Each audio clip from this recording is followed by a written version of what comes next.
Okay.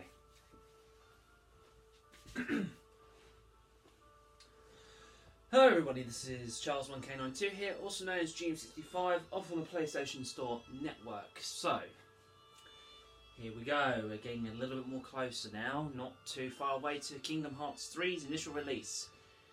This video is going to probably be somewhat the most complicated until we get to Dream Drop Distance, which won't be too long now. So, when is this game set? Is the first question that everyone would be asking. Why Birth by Sleep? Well, the concept for the whole thing of Birth by Sleep, as far as I'm concerned, was this whole premise of when the secret trailer was released, at least in Kingdom Hearts 2, if you cleared the game on Proud Mode or Critical Mode, you had a secret ending, and the secret ending showed 3 Keyblade builders going up against an old man and a younger boy. Now, the concept of Birth by Sleep is kind of like a renewal, it's like a beginning. It's to say that this is the beginning of how the first story began, as far as I took from the phrasing. Now, our 3 protagonists that we play as and as we follow are Terra, Ventus and Aqua. Both Terra and Aqua are more or less of the adults, so Terra being like 25, Aqua being 21, and Ventus still in his teenage years. Sorry, got itchy nose. Okay, so 3 young people, 3 of them having a destiny which they will inevitably meet. And Kingdom Hearts Birth by Sleep is one of the most tragic stories to go through, because no matter what happens, the ending is bad. It's never good. It causes, in the ending result, it causes the world's destruction, not immediately, but so many years down the line. So, taking a little quick look, I know I'm reaching down to take a look at my laptop. So, the directors for this game is still Tetsuya Nomura, so he's always going to be a director of the game. And then it's Taiyasu, I think it is. Taiyasu is also the second director, so it's co-directed. Anyway, so as I said, this game takes place 10 years before Kingdom Hearts 1, so it takes that time. Now, in the beginning of the game, there is a tutorial section where you play as Ventus. It's basically to show you how you move around, camera angles, how the command menu works, and everything else. And who the main characters are. Now, in Terra's case, the story can be played in different ways, because each character is represented as a different save file. You have Terra, you have Ventus, and you have Aqua. Now, it's best to play the game in the order that I've just said their names. Terra, Ventus, Aqua, because it's due to the point of when each one of them would have left their respective world, or the world in question. Terra is the first one to leave, followed on by Ventus, and then followed by Aqua. Anyway, now, this is where the complexity comes in. Basically, I'm just going to go straight to Xehanort. Xehanort himself is the main antagonist. Now, those of you who don't know the Kingdom Hearts lore, Xehanort has always been the villain. He's never been the hero, he's always been the villain. When we faced against Ansem in Secret Darkness, that was Xehanort's Heartless. When we faced off against Xemnas, that was Xehanort's Nobody. But in Birth by Sleep, however, the story gets complicated in the sense that Xehanort is already an old man. Yet, in the past games, Kingdom Hearts 1 and Kingdom Hearts 2, the Heartless and Nobody were young men. So the question gets asked, how did Xehanort reverse his age? Well, he didn't necessarily reverse his age, he transferred his heart over to a younger body, to a younger vessel. So this is where the first time we get to hear of vessels and transferring one's personality, their heart, the way they think and ideas and so on, is transitioned. Now, Xehanort can't just transfer his heart into anybody, he has to have a select person of interest that he thinks that is suitable for. Well, Terra, unfortunately, meets the requirements. He's kind of a meathead in certain cases. He mainly focuses on strength. He doesn't care much for the magical arts. He's a very strong character, don't get me wrong, he's a big guy. But he doesn't seem to really understand the majority of things. He always acts before he thinks. Anyway, in the story, Terra and Aqua are taking the Mark of Mastery exam, overseen by their master, which is Ericus. Side thing, his name actually is Square, if you rearrange the letters in his name, and Master Xehanort oversees the exam as like a co-examiner, because he's also a master of the Keyblade. Anyway, Terra and Aqua eventually engage, because that's part of the exam, so they face each other off. And at one point, Terra outstretches himself, like hand-wise, and he wants to do something. I would assume he wanted to use maybe a light spell or maybe something else, but instead of that, darkness came out. Now, Terra does mention this under his breath once, let's just say, the exam's over. The darkness. Where did it come from? Even Terra is confused by the darkness. Why is it there? How did I manifest it? Well, I have a small little theory that Xehanort seems to amplify stuff in a way. I don't know how I can explain it, but if Terra has always had darkness in his heart and he's naturally gifted with it, kind of similar to Riku in a sense, perhaps maybe Terra never tapped into it. He's always been told never use it, don't go near it, don't do anything with it. It has to be kept far away from you.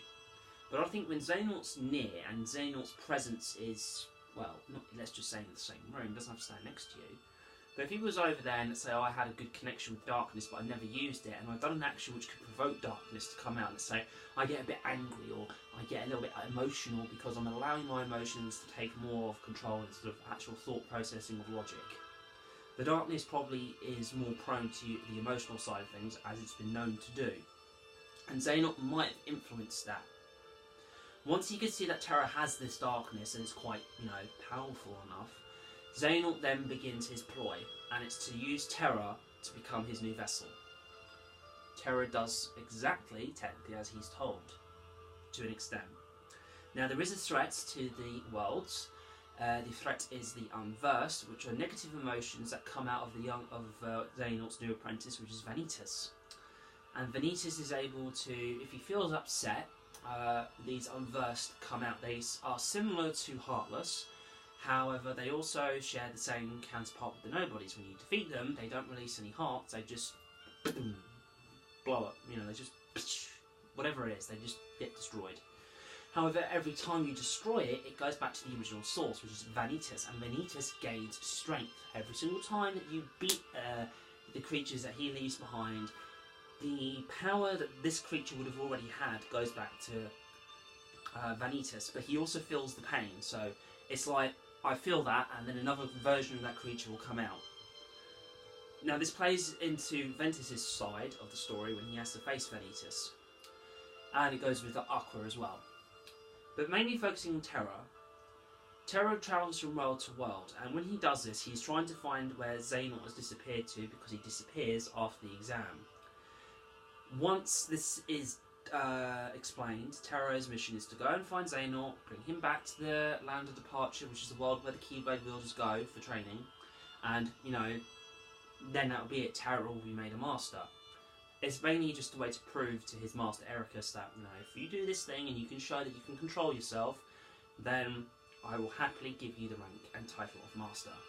The Terra is like, okay, cool, this is the chance I need. He leaves. Ventus is told by Vanitas that the Terra that you know will be gone forever when he leaves. Because what's happening, there's nothing you can do. Then chases after Terra.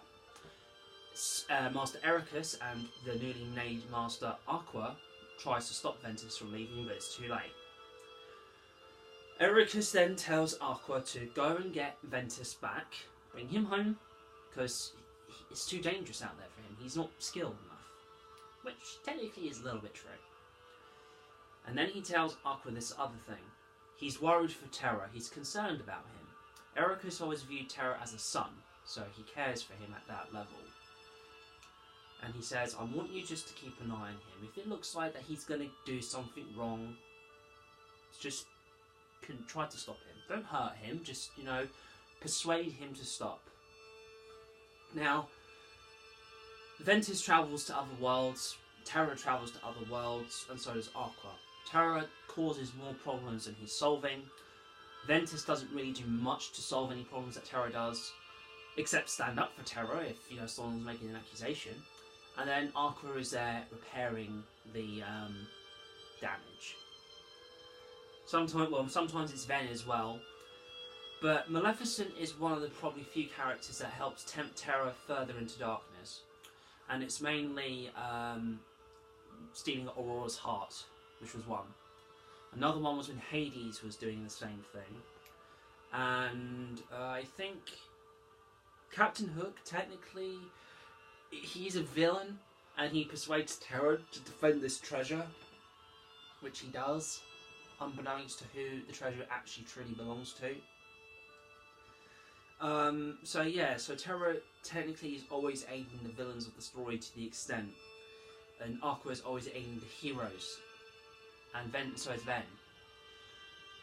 Terra is, questioned by Aqua when they are at Radiant Garden, and Terra feels somewhat betrayed that his master doesn't trust him, and also that other factors come into this as well. Terra saves Master Xehanort from another man named Break, who technically is Xigbar, and Terra is bequeathed. It's been told that he's now Master because he's used darkness instead of. He's used it unresponsibly or uncontrollably at this point, and he's been told, you're a master now, go and do what you like, travel to the worlds, do whatever. Ventus still travels around. He encounters Vanitas a couple of times. He also meets up with Mickey Mouse, he meets Donald, he meets Goofy. Aqua meets Kairi for the first time in Radiant Garden. She also meets Mickey, she assists him and everything else. She faces off Vanitas as well. Vanitas also says that Aqua might be a good backup if Ventus doesn't work out, apparently. And so on. Now, eventually, we come to the main point where Eraqus dies at the hands of Xehanort, but more or less it's through these chain of events. Xehanort tells Ventus his origin. Now, Ventus was supposed to be the perfect weapon for Xehanort, which is to form the Keyblade. It's a very mythological weapon, besides the Keyblade itself, because this Keyblade, which is pronounced as Kai, is a very powerful Keyblade. Because it's part of Kingdom Hearts. If you have this weapon, you can actually summon Kingdom Hearts to your area, and you can do whatever you like. It's basically keys to the kingdom almost. Joke, And what Xehanort was trying to do with Ventus was he was trying to give him a lot of light, which is what he done, and then he said, right, now I need you to tap into the darkness. I really need you to do this. And this was when Ventus was going up against some Neo Shadow Heartless. Ventus collapsed during this training session, and Xehanort ripped out the darkness out of Ventus's heart, causing Vanitas. Ventus was going to be left on Destiny Islands, but Ventus somehow managed to connect with Sora, and Ventus woke up.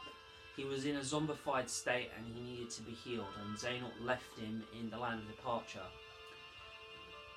under Master Eraqus's care. And Eraqus is a very caring person, as far as I have always gathered, but I think he was too overprotective. Hence why everything came crumbling down. Now, when Ventus went to go and accuse Eraqus about keeping Ventus prisoner, Eraqus realised what happened. When Ventus said that he was going to be using some weapons, some Keyblade, Eraqus realised Xehanort's plan, because he argued with Xehanort years ago about this. And he thought the best thing to do, Eraqus is thinking, that he has to seal Ventus away. He has to, in some form of the word, make Ventus no longer exist. Terra arrives home because Xehanort spoke to Terra, and Terra engaged his master in combat using more darkness and basically, beating his master to the point where his master is probably near death. Eraqus realises his mistake, that my own heart is darkness, what I've been doing is wrong. And Terra, feeling very responsible and very upset that he's nearly killed his teacher, his father figure and everything, is more like, what have I done? I've allowed darkness to control my emotions, my thought process. And then Xehanort arrives to stab Eraqus in the back, killing him. Terra, now heartbroken, can't understand why. Xehanort then says, well, this was always going to happen. This was meant to happen in a way. and sometimes he finds his Terra's progress quite striking and remarkable. But you should let all that anger out. Let the darkness overcome you, boy. Let it out! We need to see this. Terra doesn't do it at this point. And then he wants to confront Xehanort, but he knows he can't. Xehanort then turns around and more or less says to him, "You're not going to be needing a home where you're going." Summons his Keyblade, points it up to the sky and creates a dark, I would like to say, vortex. And this thing is like a black hole. It's sucking up bits of their home and crushing it into nothing. The world is being torn up by darkness. Terra leaves and has to go somewhere.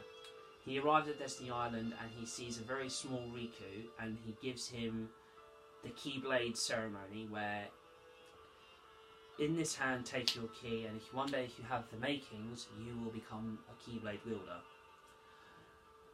Does this, he leaves and goes to the Badlands, which is also known as the Keyblade Graveyard, where the very first Keyblade War took place. Now this war was very big. Before the worlds were separate, they were just one world, and what happened was the people, the Guardians that were, let's say, the Guardians of Light, protected the world. They also fought against darkness, but they gathered the light, keeping it safe. But in turn, darkness started to sprout within these people, and thus what were the Guardians doing to each other? Eventually they led a Keyblade War. It was very devastating, it was very powerful, and many Keyblade wielders lost their lives. And that's where the Keyblade Graveyard is. It was where the war took place, and every single time a Keyblade wielder fell, their Keyblades were left impaled, as if they were impaled into the ground, and were, well, lifeless, because Keyblades have their own thoughts and personalities and have their own hearts, and when their master is killed by either another wielder or by some other means, it doesn't have power anymore. It's like a husk. And it's a tomb, that's what it is. It's a mass graveyard site. And when you're there in the Keyblade Graveyard, you can see the amount of devastation and destruction that was made. Keep in mind, these are all powerful wielders, and you get to play as a character that lives amongst them in Kingdom Hearts Key. Anyway, getting off topic, but we're going to go back onto the topic. When Terra arrives, he meets up with his friend Ventus and Aqua, and they all three of them talk.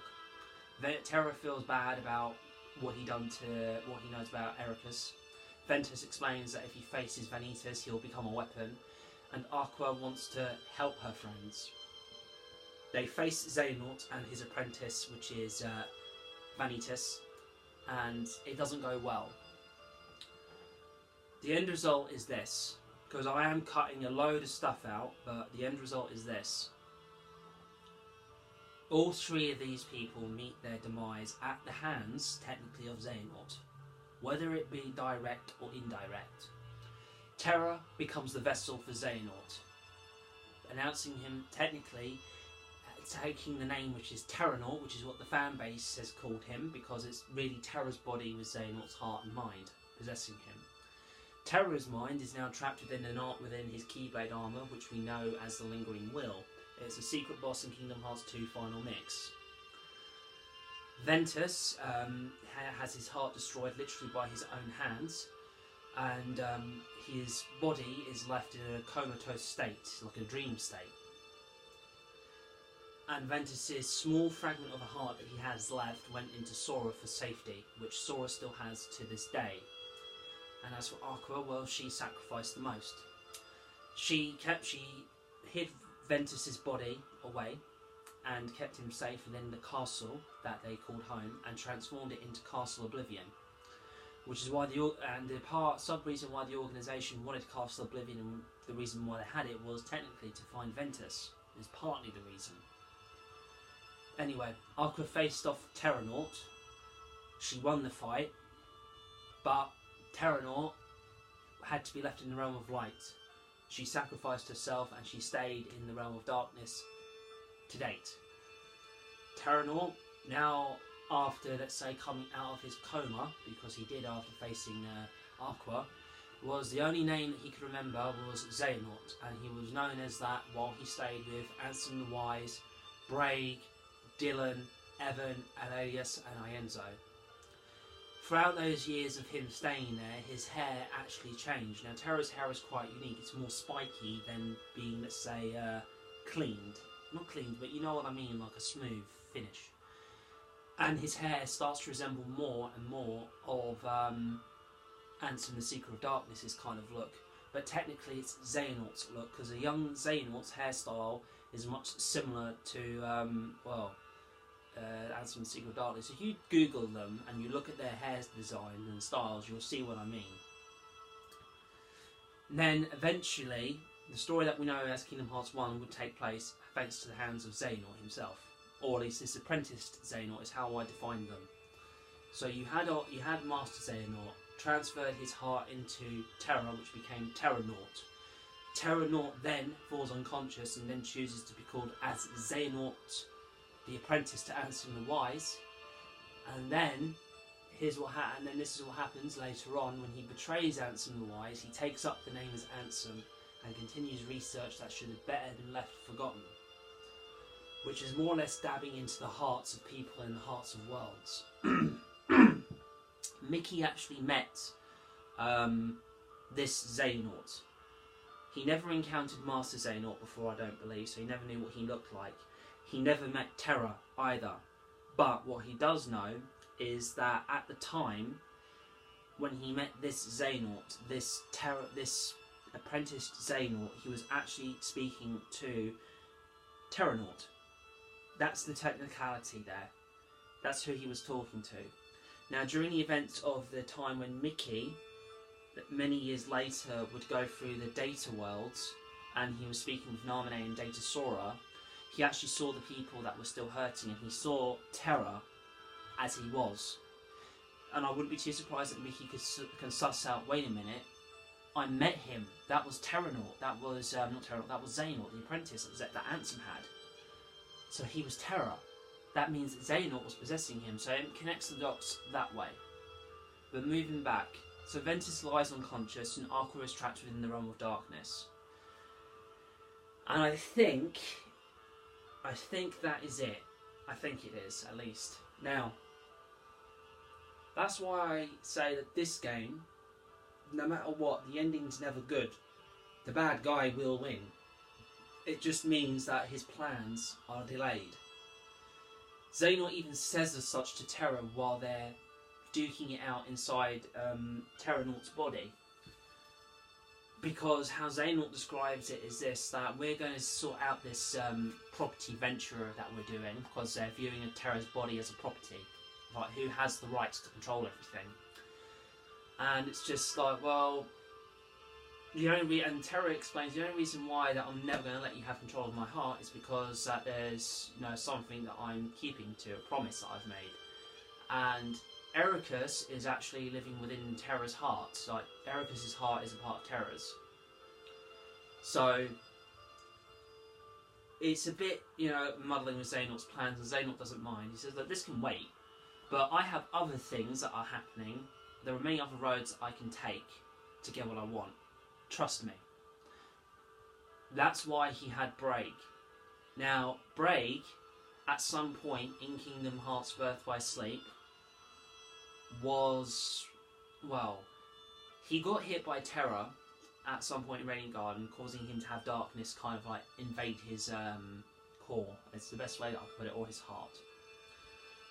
From that, you could easily make the assumption that when we face him again as Aqua during the events, the final ending stages of the game, that darkness is taking over because his eyes change into a certain shade, along with his ears getting more pointy. Now, these features are mainly Xehanort features. Xehanort is the only character to have pointy-ish ears, yellowy golden eye colour, and so on. I would say at this point that, technically speaking, Braig is already harbouring half of Xehanort's heart. Xehanort has already made a vessel in Braig and has made him technically probably his first and or second or maybe third vessel.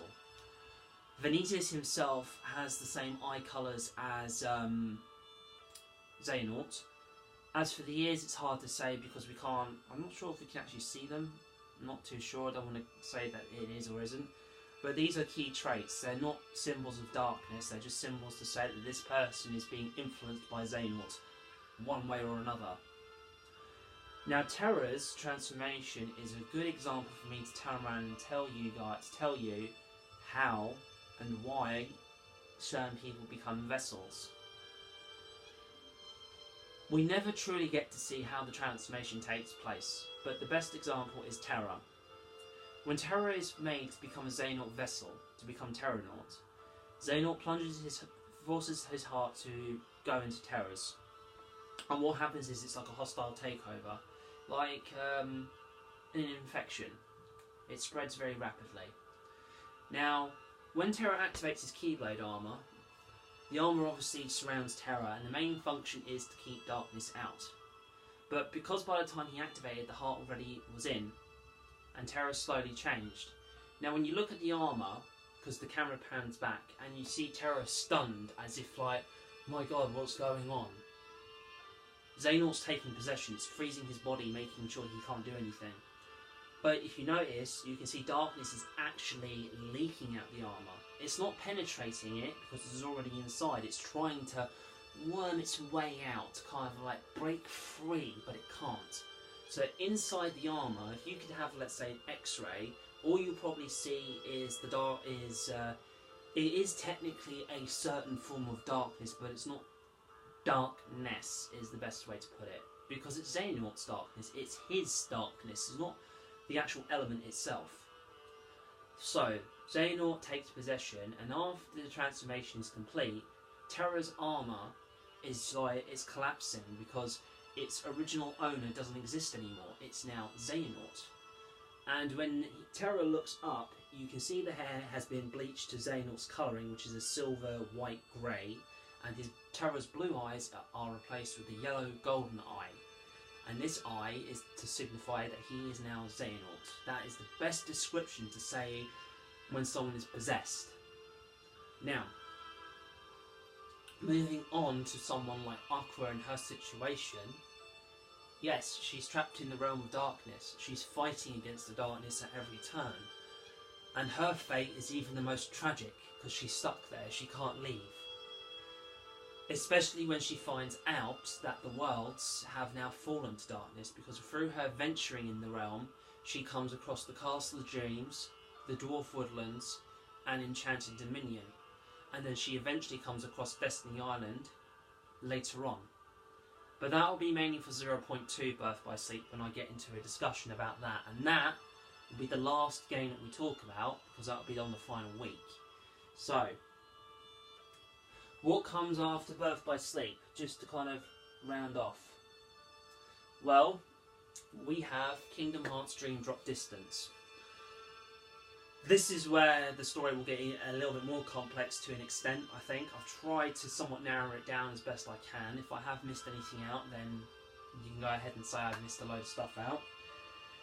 But after Dream Drop Distance, we will be talking about Kingdom Hearts Key. So that itself is still an ongoing series. The titles have changed consistently over the years since the original one came out, but that will be something to talk about. And mainly, it's interesting. And then once we're done with that, we'll finally be ending on 0.2 Birth by Sleep. And afterwards, we will do, well, by that time Kingdom Hearts 3 will be out. At least after I do that video and it's released. I'll do another video after that one, sorry. And basically, it's not prediction, it won't be a prediction at all of anything. It'll just be, you know, thanking you all for, you know, watching these videos if you have, and hopefully you guys get to see Kingdom Hearts 3 in all its glory. So, yeah. So, I have been me. I hope you guys have enjoyed the video. I hope I have been informative as best I can do, or be.